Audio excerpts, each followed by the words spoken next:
नमस्कार। मैं राकेश शेट्टी, प्रवक्ता, महाराष्ट्र प्रदेश कांग्रेस कमेटी। जैसे हम लोग एक कैंपेन चला रहे हैं, हैशटैग रुस्तम जी डीएन नगर स्कैम। तो मैं सबसे पहले आप सभी लोगों को बता देना चाहता हूँ कि हुआ क्या है।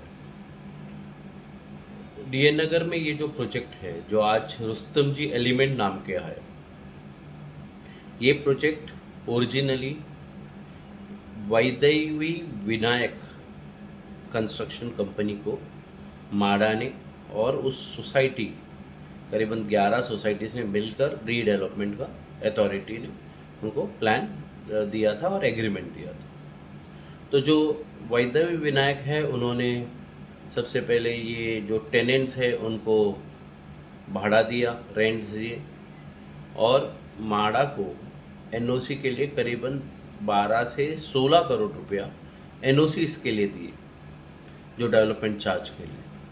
उसके बाद ये सभी बिल्डिंग्स को गिराया गया, भूमि पूजा रखा गया, प्लान पास किया गया, एलओआई आ गया, उसके बाद कमेंसमेंट शुरू करने का परमिशन आ गया। इसके बाद आजू बाजू में जो डीएन नगर में जुहू में लोग रहते, उन्होंने देखा कि जुहू को लगकर ये डीएन नगर का अपर जुहू करके लोग ने एडवर्टाइज़ किया, और इस प्रोजेक्ट पे इन्होंने अपना पैसा लगाया। तो एक एक व्यक्ति ने उस समय 2006, 7, 9 में ये लोग ने करीबन 5-6 हज़ार पर स्क्वायर फीट के रेट से इन्होंने फ्लैट खरीदने के लिए टोकन दिया। कुछ लोगों ने दुकान के लिए टोकन दिया। तो ये करीबन एवरेज हर आदमी ने 50 लाख के हिसाब से वैदेवी विनायक को ये आपको फ्लैट और शॉप्स के लिए पैसे दिए।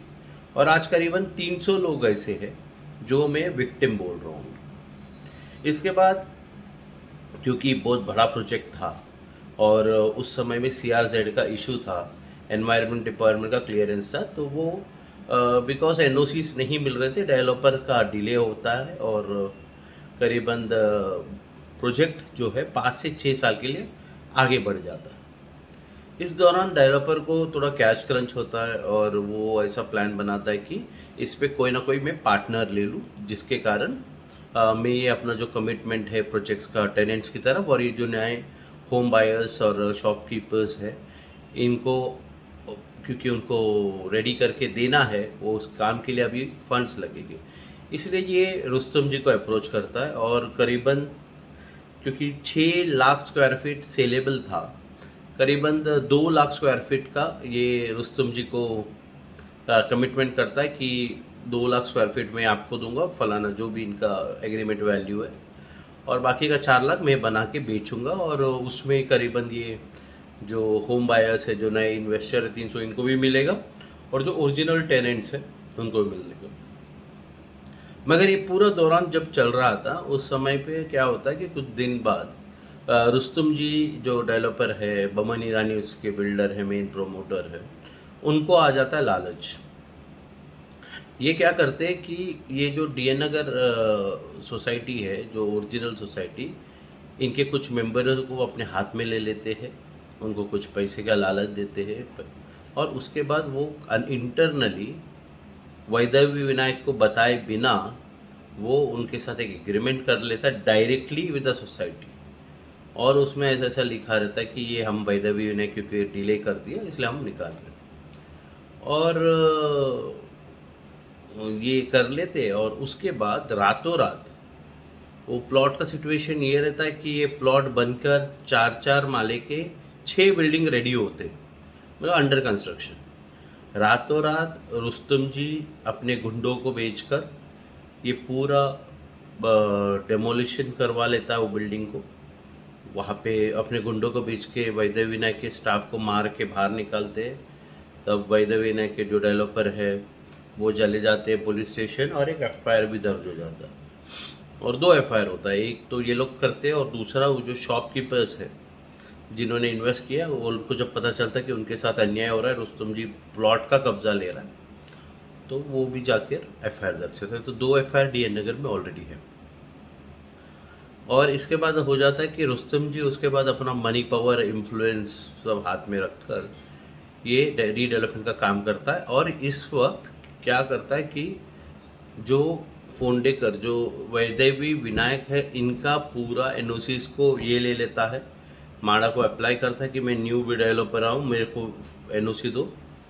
तो माड़ा रुस्तम जी को भी वैदेवी विनायक को जो एनओसी दिया था पहला 15-16 करोड़ लेके, वो एनओसी रुस्तम जी को दे देती। और उसके बाद रुस्तम जी डेवलप करता है, वो पहला टेनेंट्स का घर भी बनाता है, टेनेंट्स को भी घर मिल जाता है, और जो सेल बना के वो बेचना शुरू करता है। और इन पूरे प्रोसेस में डॉक्यूमेंट्स सब रुस्तम जी का पास कुछ नया नहीं है, जो है वैदेवी विनायक जो ओरिजिनल है वो। इस बीच में वो कोर्ट में जाते, सब जाते, कोर्ट में केस चलता रहता है, सब हो रहा है।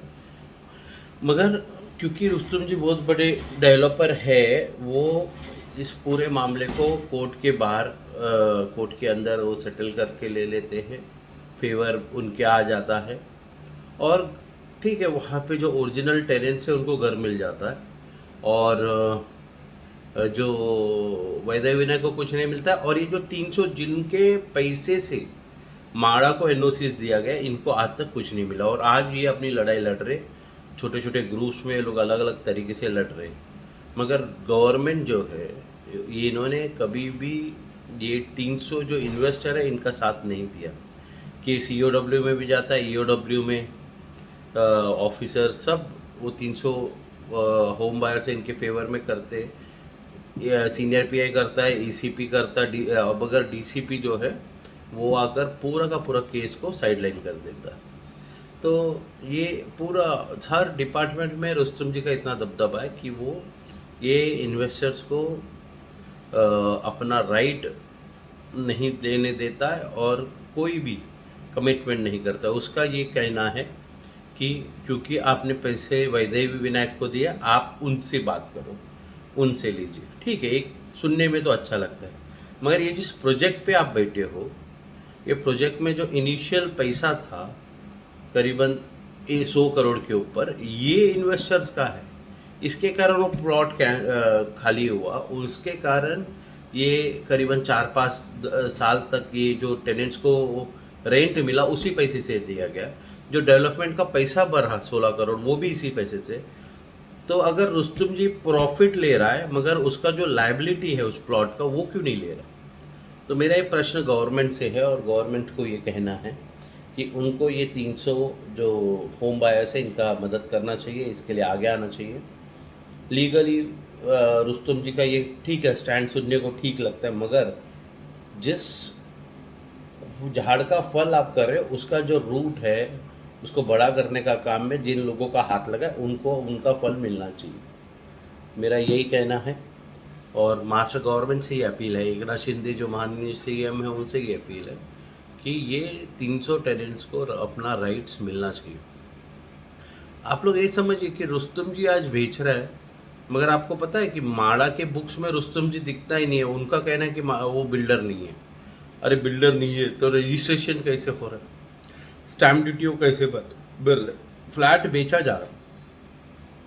तो फिर एक बार मैं गवर्नमेंट ऑफ महाराष्ट्र और मीडिया से अपील करना चाहूँगा कि इस केस को देखिए, और एक गवर्नमेंट को एक एसआईटी टाइप का एक कमेटी बनाना चाहिए, जिसके अंतर्गत सब फैक्ट्स बाहर आना चाहिए। धन्यवाद।